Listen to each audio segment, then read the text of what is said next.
क्या कभी ऐसा हुआ है कि सब कुछ ठीक होने के बावजूद मन अशांत है? घर है, परिवार है, काम है, फिर भी भीतर खालीपन है। रात को बिस्तर पर लेटते हैं तो मन शुरू हो जाता है। अगर मैं असफल हो गया तो, अगर लोग मुझे छोड़ दें तो, अगर भविष्य अंधकारमय हुआ तो, कहीं मैं अच्छा इंसान नहीं हूँ। इन विचारों की आवाज इतनी तेज होती है कि हम खुद को ही भूल जाते हैं। राम राम प्रिय भक्तों, भक्ति बीट्स में आपका स्वागत है। प्रिय भक्तों, नेगेटिव थॉट्स दुश्मन नहीं है, वे संकेत हैं कि मन दिशा खो चुका है। प्रिय भक्तों, आज हम जानेंगे कैसे गीता का ज्ञान मन के तूफान को शांति में बदल सकता है। अंत तक बने रहिए, क्योंकि अंत में मैं आपको बताऊंगी एक ऐसा साधना क्रम जो आपके जीवन की सोच बदल सकता है। इसीलिए भक्ति बीट्स को सब्सक्राइब करना ना भूलिए। भक्तों, महाभारत का युद्ध केवल कुरुक्षेत्र में नहीं हुआ, वह अर्जुन के भीतर भी हुआ था। वही युद्ध आज हमारे भीतर भी चल रहा है। अर्जुन खड़ा था, महान योद्धा, पर मन टूट चुका था। हाथ कांप रहे थे, गला सूख रहा था, धनुष की क्यों? क्योंकि नेगेटिव थॉट्स ने उसे घेर लिया। मैं यह नहीं कर सकता, यह गलत है, मैं पापी बन जाऊंगा, मुझसे नहीं होगा। क्या यह आवाजें आपकी आवाज नहीं लगती?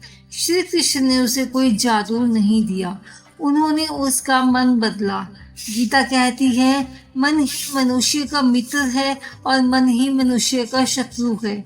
आज का यह ज्ञान आपके भीतर के अर्जुन को उसके श्री कृष्ण से मिलाने का प्रयास है। कृपया अंत तक बने रहे। प्रिय भक्तों, नेगेटिव थॉट्स अचानक नहीं आते, वे धीरे धीरे बनते हैं। पहला रीजन है अस्वीकार। जब हम जीवन को वैसे नहीं स्वीकारते जैसा वह है, मन विरोध करता है। ऐसा क्यों? मेरे साथ ही क्यों? यह प्रश्न मन को कचोटते हैं। गीता सिखाती है, जीवन परिस्थितियों से नहीं, दृष्टिकोण से बदलता है। दूसरा, पहचान का भ्रम। हम खुद को शरीर समझते हैं। अगर शरीर बीमार तो मैं भी दुखी, अगर लोग आलोचना करें तो मैं टूट गया।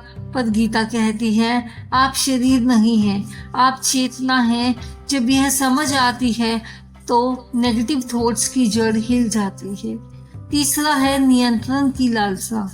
हम चाहते हैं सब कुछ हमारे अनुसार हो, पर जीवन बहता है, नियंत्रण सीमित है।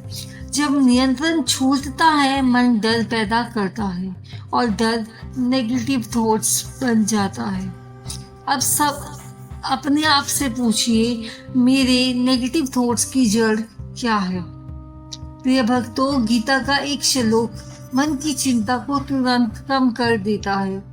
कर्मण्येवाधिकारस्ते मा फलेषु कदाचन। आपका अधिकार कर्म पर है, फल पर नहीं है। नेगेटिव थॉट्स का 80% हिस्सा भविष्य से जुड़ा है। अगर ऐसा हो गया तो, अगर नहीं हुआ तो, भविष्य की कल्पना मन को कमजोर करती है। जब आप वर्तमान में आते हैं तो शक्ति आती है। गीता कहती है, न जायते मित्रते वा कदाचित।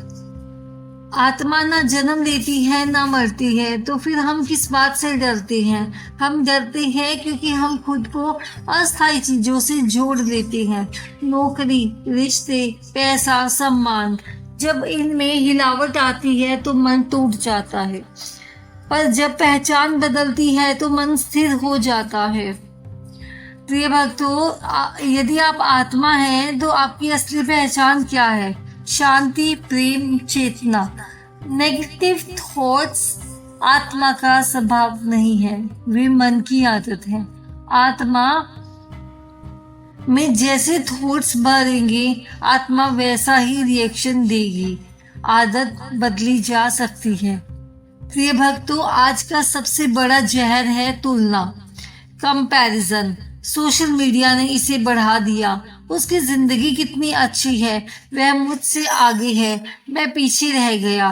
पर गीता कहती है, हर व्यक्ति का अपना धर्म अलग है।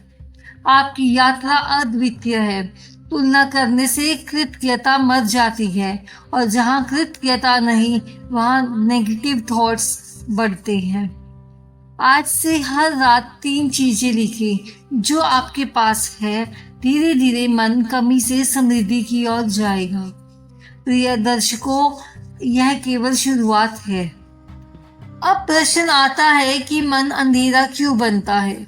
क्योंकि उसमें बहुत शोर है, अनगिनत आवाजें, अतीत की, भविष्य की, लोगों की, अपेक्षाओं की, और इस शोर में आपकी आत्मा की आवाज दब जाती है। मंत्र क्या करता है? मंत्र मन को रोकता नहीं, उसे शुद्ध करता है। जैसे गंदे पानी में लगातार स्वच्छ जल डाला जाए, धीरे धीरे जिंदगी साफ हो जाती है। वैसे ही मंत्र नेगेटिव थॉट्स की गंदगी को धोता है। आज का मंत्र जप करें, ओम नमो भगवते वासुदेवाय नमः। यह केवल शब्द नहीं है, यह समर्पण है। जब आप कहते हैं नमो, तो आप स्वीकारते हैं मैं अकेला नहीं हूँ। जब आप कहते हैं वासुदेवाय, तो आप जुड़ते हैं उस चेतना से जो हर जगह है। कभी कभी नेगेटिव थॉट्स इतने गहरे होते हैं कि व्यक्ति रोना चाहता है। उसे लगता है कोई समझता नहीं। अर्जुन भी रोया था। उसने कहा, गोविंद मैं युद्ध नहीं करूंगा। वह भागना चाहता था।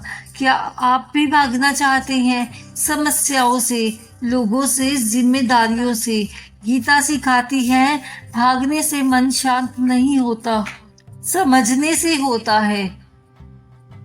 दर्द सजा नहीं है, दर्द संकेत है कि कुछ सीखना है। जब नेगेटिव थॉट्स आए, उन्हें दुश्मन मत समझो। उनसे पूछो, तुम मुझे क्या सिखाने आए हो? शायद वे कह रहे हो, आराम करो, रुको, अपने भीतर देखो।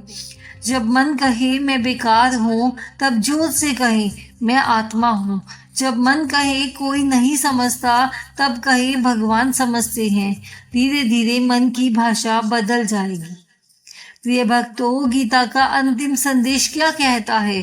सर्व धर्मा परित्यज्य मामेक शरणम व्रज।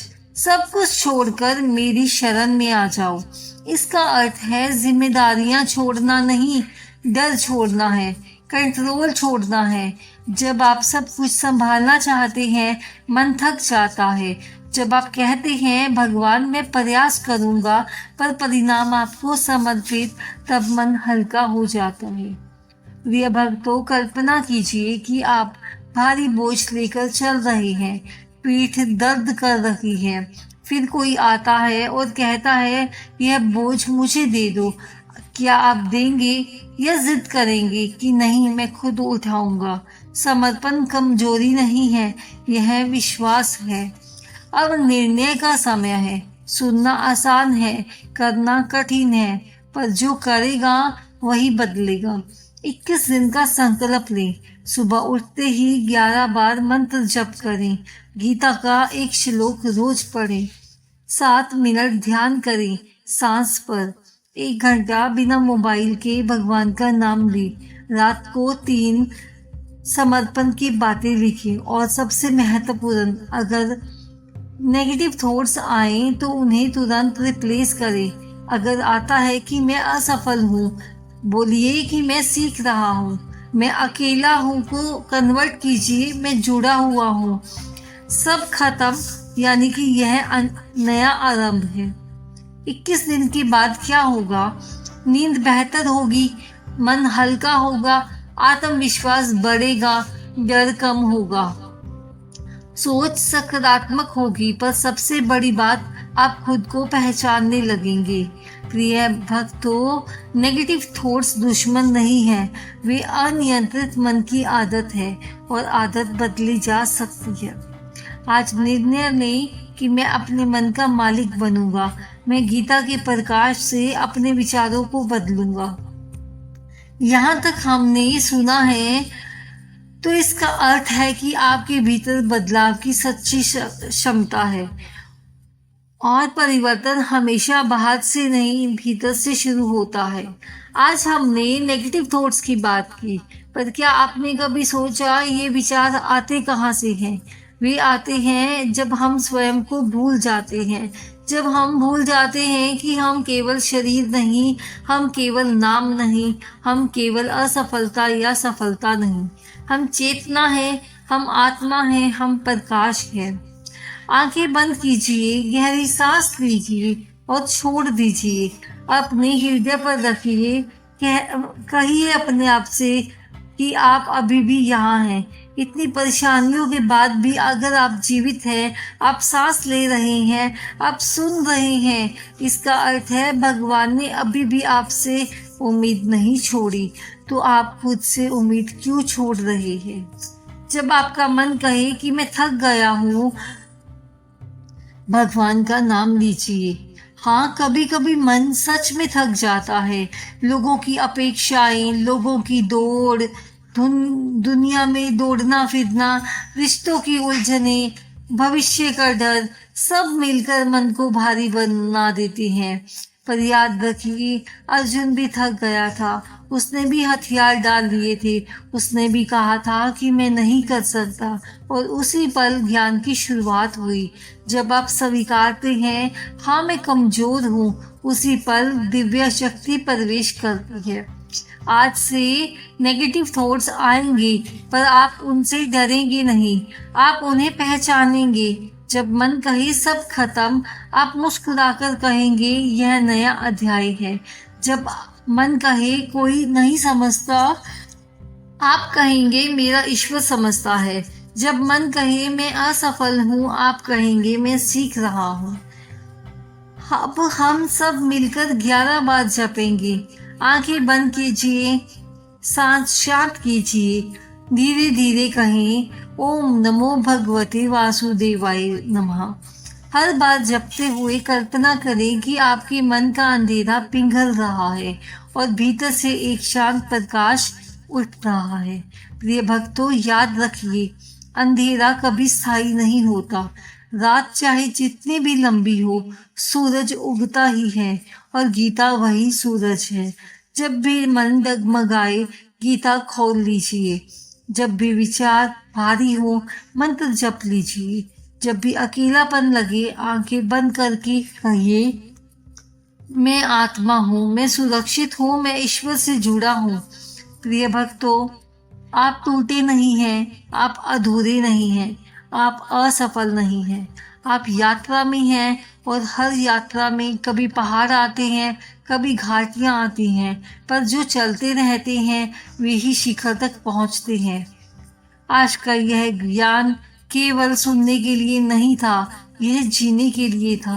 अगर इस ज्ञान ने आपके मन को थोड़ी सी भी शांति दी है, तो इस वीडियो को जरूर लाइक करें, 21 दिन का संकल्प भी लें, और विश्वास रखिए धीरे धीरे आपका मन आपका मित्र बन जाएगा। वीडियो में कमेंट करना जरूर, और हमें बताना जरूर कि आपको कितनी शांति मिली है। मिलते हैं एक नई कथा के साथ। तब तक के लिए जय श्री कृष्णा, और चैनल को सब्सक्राइब करना मत भूलिए। धन्यवाद।